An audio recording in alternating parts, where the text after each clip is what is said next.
પછી છે ફેસિલિટી. એક એવી વસ્તુ છે કે તમને જેટલી મળે ને તેટલી તમને ઓછી પડે, એને આળસ બી એટલી જ વધતી જાય.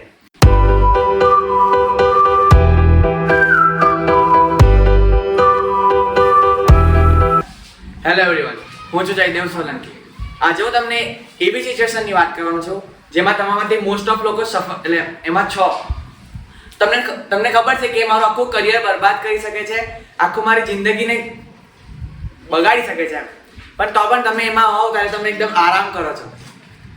તો ચાલો હું તમને એક સ્ટોરી કહું. એક સ્ટુડન્ટ હતો, એકદમ ઇન્ટેલિજન્ટ મેમ, યુગ શાહ જેવો. તો એની નેક્સ્ટ ડે એની બોર્ડની એક્ઝામ હોય સાયન્સની.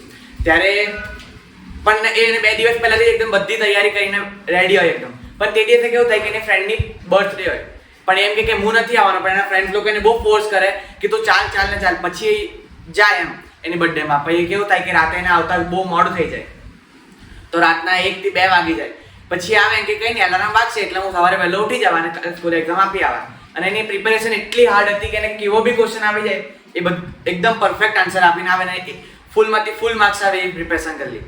પછી કેવું થાય કે સવારે એલાર્મ વાગે, પણ એમાં તો કેવું કે એકવાર બટન દબાવ્યું પછી એલાર્મ બંધ થઈ ગયો. એમાં મોબાઈલ જેવું સ્નોઝનો ઓપ્શન તો આવે નહીં, એટલે પછી એમ કે હા ઉઠું છું એવી રીતના ઉઠ્યો જ નહીં.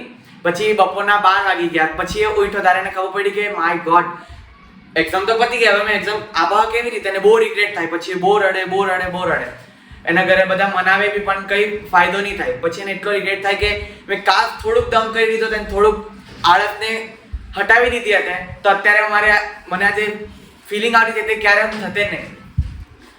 પછી થાય કે હવે આળસ કરી એટલે આ બધું થતું છે મારી સાથે.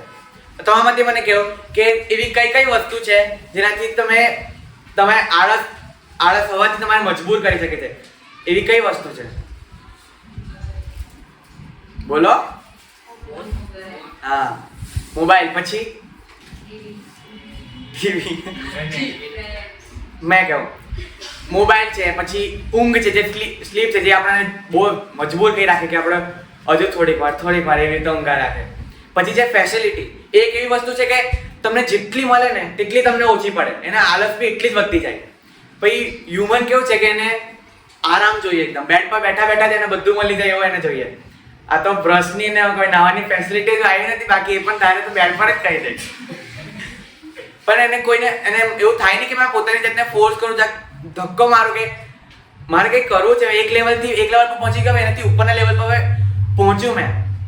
પછી છે ને બીજા પર બહુ ડિપેન્ડન્ટ થઈ ગયેલો છે કે મમ્મી છે ને, મમ્મી ઉઠાડશે સવારે તારે ઉઠી જવા, મમ્મી ખાવાનું બનાવી આપશે, ફ્રેન્ડની બુકમાંથી કોપી કરી લેવા, તું મારા પ્રોજેક્ટ બનાવી લાવજે.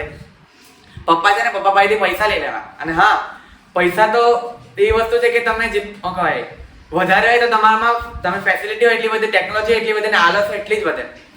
પણ તમને એટલા બધા પૈસા જોઈતા હોય ને તો તમારે એના માટે એટલી લેઝીનેસ બી દૂર તો કરવી જ પડશે, ત્યારે જઈને તમારા પાસે એટલા બધા પૈસા આવશે.